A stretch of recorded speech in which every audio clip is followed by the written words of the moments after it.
Hello, my name is Gabriela Miranda. I'm a student at Grand Canyon University, and right now I'm doing a Master of Education in Elementary Education and Special Education. This video is about what teachers do. This is the topic number 3 of this master degree, and right now is what I want to talk to you about what the teachers do. Here we are talking about two kinds of teachers. We are talking about the general teachers and the special education teachers. Both of these teachers should work together. That's what we would like, and that's the way it's supposed to be. We have to collaborate together. In that way we can do improvement in the learners, especially in the students with that they have some disability and that they need some support, special support, extra support. The general educator. The general educator is the one that develop and implement the weekly lesson plans that they will be doing at the general classroom, but this is the teacher that monitors and evaluates the progress of all the children.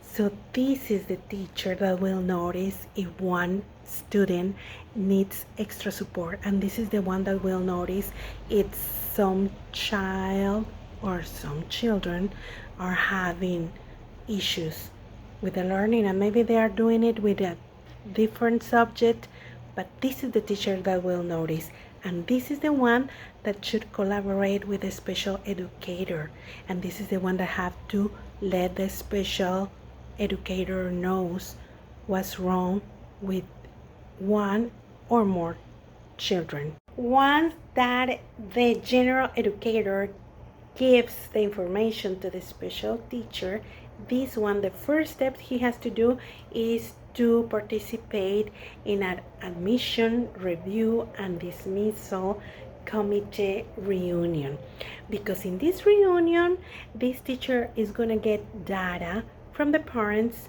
from specialists, and he's going to get all the information that this special educator will need to start planning an individualized educational plan according with the student learning needs. Okay, after doing that, this special teacher needs to adapt all the general activities that this child will have in the general classroom. This special teacher needs to do accommodations.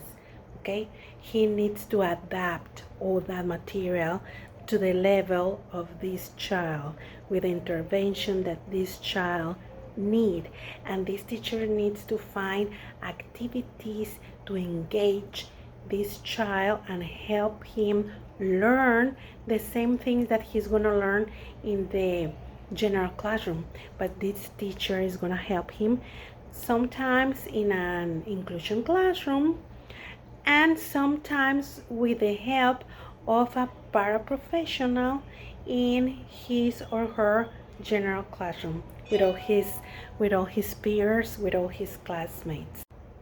Of course, the professional and special educators, they must be guided by ethical principles, practice standards, professional policies. One that I like that much is that we have to maintain challenging expectation for our students, because of course we are looking that they can get as much development possible. Okay, because what we want is that they have a better quality of life, and that they will have an improvement in what they need. Another thing that I like to do is to promote the inclusion. I like that my special children will be included and will be participate with their peers in their classroom. I like to do that too. I like to promote the meaningful, inclusive participation of all of my students.